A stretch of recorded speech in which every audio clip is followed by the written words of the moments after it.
Hi welcome back to my channel. ಎಲ್ಲರಿಗೂ ನಮಸ್ಕಾರ. ಇವತ್ತಿನ ಈ ವಿಡಿಯೋದಲ್ಲಿ ಗರ್ಭಾವಸ್ಥೆಯ ಸಮಯದಲ್ಲಿ ರಾತ್ರಿ ಹೊತ್ತಲ್ಲಿ ಗರ್ಭದಲ್ಲಿ ಮಗು ಚಲಿಸಲು ಕಾರಣಗಳೇನು ಅಂತ ಈ ವಿಡಿಯೋದಲ್ಲಿ ನಾವು ನೋಡೋಣ. ಮಗುವಿನ ಚಲನೆ ಬಂದ್ಬಿಟ್ಟು 6th ಮಂತ್ ಫಸ್ಟ್ ವೀಕಲ್ಲಿ ಪ್ರಾರಂಭ ಆಗುತ್ತೆ. ಮಗುವಿನ ಚಲನೆ ಮಗು ಆರೋಗ್ಯವಾಗಿದೆ ಅಂತ ಸೂಚಿಸ್ತದೆ. ಕೆಲವು ಮಕ್ಕಳು ಇಡೀ ದಿನ ಗರ್ಭದಲ್ಲಿ ಚಲಿಸಿದರೆ ಇನ್ನು ಕೆಲವು ಮಕ್ಕಳು ರಾತ್ರಿ ಮಾತ್ರ ಚಲಿಸುತ್ತವೆ. ರಾತ್ರಿ ಮಾತ್ರ ಯಾಕೆ ಚಲಿಸ್ತವೆ, ಅದಕ್ಕೆ ಕಾರಣ ಏನು ಅಂತ ಇಲ್ಲಿ ನಾವು ನೋಡೋದಾದರೆ, ನೀವು ರಾತ್ರಿ ಹೊತ್ತಲ್ಲಿ ಗಾಢವಾದ ನಿದ್ರೆಗೆ ಒಳಪಟ್ಟಿರ್ತೀರ ಮತ್ತು ಶಾಂತವಾಗಿರುವುದರಿಂದ ಇದು ಮಗುವಿನ ಚಲನೆ ಸಂಭವಿಸುತ್ತದೆ.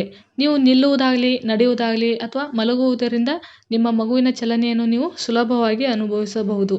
ಮಗುವಿನ ಒಂದು ಚಲನೆ ಯಾವಾಗ ಪ್ರಾರಂಭ ಆಗುತ್ತೆ ಅಂದರೆ, ಮೊದಲ ಗರ್ಭಧಾರಣೆಯಲ್ಲಿ 16 ಮತ್ತು 25ನೇ ವಾರದ ನಡುವೆ ಎಲ್ಲೋ ಒಂದು ಕಡೆ ಕಾಣಿಸ್ಕೊಳ್ಳೋಕ್ಕೆ ಪ್ರಾರಂಭವಾಗುತ್ತೆ.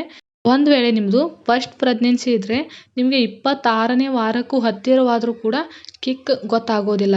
ಯಾಕಂದರೆ ಅದು ಕಿಕ್ ಮಾಡ್ತಾ ಇರುತ್ತೆ ಮಗು, ಆದರೆ ನಿಮಗೆ ಅದು ಮೊದಲೆಲ್ಲ ಅನುಭವ ಇರದೇ ಇರೋ ಕಾರಣ ಅದು ನಿಮಗೆ ಸಡನ್ಲಿ ಗೊತ್ತಾಗೋದಿಲ್ಲ.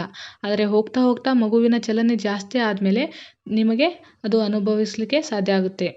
ಆದರೆ ಒಂದು ವೇಳೆ 2ನೇ ಪ್ರೆಗ್ನೆನ್ಸಿ ನಿಮ್ಮದಿದ್ದರೆ ನಿಮಗೆ 13ನೇ ವಾರಕ್ಕೆ ನಿಮಗೆ ಅದು ಅನುಭವ ಆಗಲಿಕ್ಕೆ ಪ್ರಾರಂಭ ಆಗುತ್ತೆ.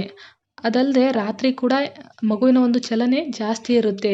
ಇದಕ್ಕೆ ಕಾರಣ ಏನಪ್ಪ ಅಂದರೆ, ರಕ್ತದಲ್ಲಿನ ಒಂದು ಸಕ್ಕರೆ ಮಟ್ಟ ಹೆಚ್ಚು ಕಡಿಮೆ ಆಗ್ತಾ ಇರುತ್ತೆ, ಬದಲಾವಣೆಗೆ ಒಳಪಟ್ಟಿರುತ್ತೆ. ಆದ್ದರಿಂದ ನಿಮಗೆ ರಾತ್ರಿ ಕೂಡ ಮಗುವಿನ ಒಂದು ಚಲನೆ ಅನುಭವಿಸಲು ಸಾಧ್ಯ ಆಗುತ್ತೆ. ಹಾಗೆ ಮೊದಲಿಗೆ ನಿಮಗೆ ಮಗು ಕೆಲವು ಬಾರಿ ಮಾತ್ರ ಚಲಿಸಲಿಕ್ಕೆ ಪ್ರಾರಂಭ ಆಗುತ್ತೆ. ಒಂದು ಕಚುಗುಳಿ ಥರ ಯಾವಾಗಲಾದರೂ ಒಮ್ಮೆ ಮಾತ್ರ ಅದು ಕಿಕ್ ಮಾಡಲಿಕ್ಕೆ ಸ್ಟಾರ್ಟ್ ಆಗುತ್ತೆ. ಆದರೆ ದಿನಗಳು ಕಳೆದಂತೆ, ಹೆರಿಗೆ ಸಮಯ ಹತ್ತಿರ ಬಂದಂತೆ ಮಗು ಚಲನೆ ಜೋರಾಗಿ ಮಾಡಲಿಕ್ಕೆ ಸ್ಟಾರ್ಟ್ ಆಗುತ್ತೆ. ಮಗುವಿನ ಒಂದು ಒಳ್ಳೆಯ ಚಲನೆಯಿಂದ ನಿಮ್ಮ ಮಗು ಆರೋಗ್ಯವಾಗಿದೆ ಎಂದು ನೀವು ತಿಳ್ಕೊಳ್ಬೋದು. ರಾತ್ರಿ ಹೊತ್ತು ಮಗು ಹೆಚ್ಚು ಸಕ್ರಿಯವಾಗಿದ್ದರೆ, ನೀವು ಆಳವಾದ ನಿದ್ರೆಯಲ್ಲಿದ್ದಾಗ ಅವರು ಹೆಚ್ಚು ಕ್ರಿಯಾಶೀಲರಾಗಿರುತ್ತಾರೆ.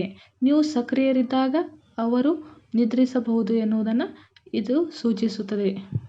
ಸಾಮಾನ್ಯವಾಗಿ ಗರ್ಭದಲ್ಲಿರುವ ಮಗು ಎಷ್ಟು ಹೊತ್ತು ಮಲ್ಕೋಬೋದು ಅಂತ ನೋಡಿದ್ರೆ, ಒಂದೇ ಸಮಯದಲ್ಲಿ 20ರಿಂದ 40 ನಿಮಿಷಗಳ ಮಾತ್ರ ಅದು ಮಲ್ಕೊಳ್ಬೋದು. ಅದು ಯಾವುದೇ ಒಂದು ಸಮಯದಲ್ಲಾಗಲಿ, ರಾತ್ರಿ ಆಗಲಿ ಅಥವಾ ಹಗಲದಾಗಲಿ, ಯಾವುದೇ ಒಂದು ಸಮಯದಲ್ಲಿ 20ರಿಂದ ಕೇವಲ 40 ನಿಮಿಷಗಳು ಮಾತ್ರ ಅದು ಮಲ್ಕೊಂಡಿರುತ್ತೆ. ಅದೇ ರೀತಿ ಮಲ್ಕೊಂಡಿರುವಾಗ ಅದು ಚಲಿಸದೇನೂ ಇರ್ಬೋದು. ಒಂದು ಯಾವ ಸಮಯದಲ್ಲಿ ಜಾಸ್ತಿ ಕಿಕ್ ಮಾಡ್ಬೋದು ಅಂದರೆ, ನೀವು ಸ್ವಲ್ಪ ನಿದ್ರೆ ಮಾಡುವಾಗ 9ರಿಂದ 1 ಗಂಟೆಯ ನಡುವೆ ಶಿಶುಗಳು ಹೆಚ್ಚು ಜಾಗರೂಕರಾಗಿರ್ತಾರಂತೆ.